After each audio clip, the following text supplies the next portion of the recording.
Yep, in this video, we're going to keep it really simple. I'm just going to be installing my cold air intake back into my Roush. Now, one thing I will say about this cold air intake I have, I honestly don't think it does any real performance improvements. I'm going to have a side-by-side up during the video, and while it looks really cool under the hood of the car, and it's a little bit noisier, I mean, the fact of the matter is that the tube going to the throttle body is not any bigger than the stock one. However, this came with the car, and I like how it looks. Throughout the video, I'm going to be showing you a couple of small tips when it comes to installing a cold air intake into this generation Mustang. Let's go ahead and jump to my garage. What I do is I like to take a flathead screwdriver. You have two screw clamps. You have one at the throttle body. You also have one at the MAF housing. Now, the reason why I do this is, as you can tell, I have a strut tower brace, and it is kind of a pain in the butt to take out, especially for just a cold air intake. So once I get those loosened up, I then go to the MAF sensor, and as you can see here, I use the screwdriver to push down on the black tab. That way it comes off of the harness along with the other sensor behind it. I do like to keep those in the housing though, just to make sure nothing goes wrong. Then I'm taking the screwdriver and I'm plying off these other rubber tubes.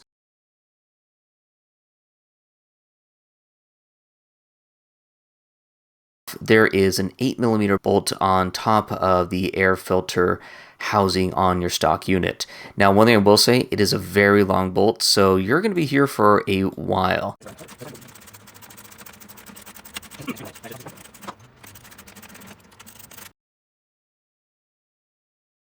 And then once everything's all nice and loosened up, what I like to do is I actually like to take it apart in the middle. It makes it so much easier to take it out. The rubber part of the tube comes right out, and then so does the stock airbox. Now here's a side-by-side, and here's what we need to transfer over from the stock intake to the cold air intake. But first, we're going to go ahead and take off the MAF sensor. Now, if your car is 100% stock, you want to make sure you have these security bits. They're little Torx bits. You can get them at Harbor Freight. They're not expensive, but that's the only way to actually take off the MAF sensor.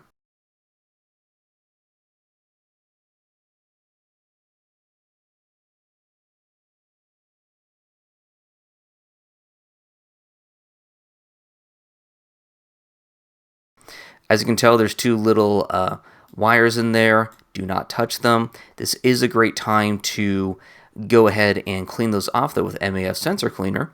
I redid when I swapped this on, so I'm good. But big thing is to make sure you're keeping the airflow arrow going in the right direction.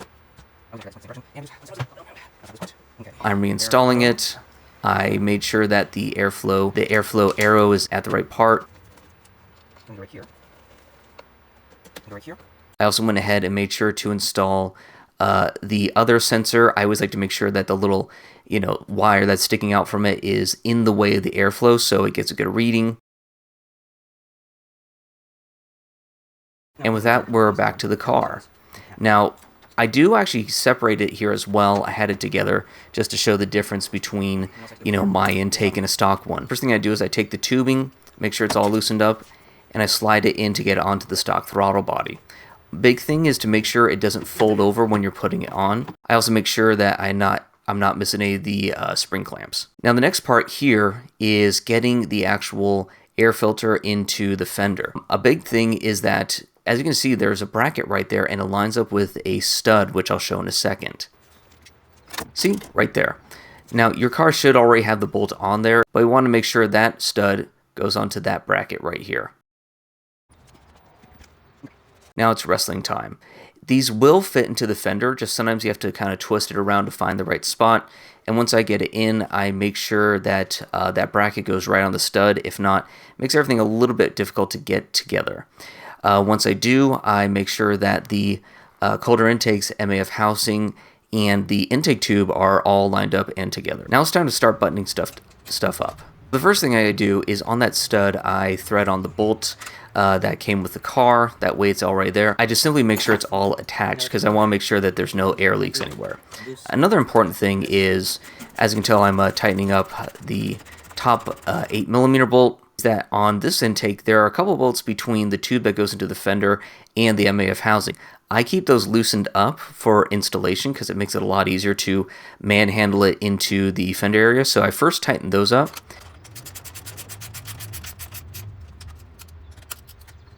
Then once I'm done there, I start with the bracket down on the frame rail. and then I finish up top with the other bracket to the, inside the engine bay. Next, I start working on all the screw clamps. I make sure they're nice and tight. Don't over tighten them so you don't accidentally break it.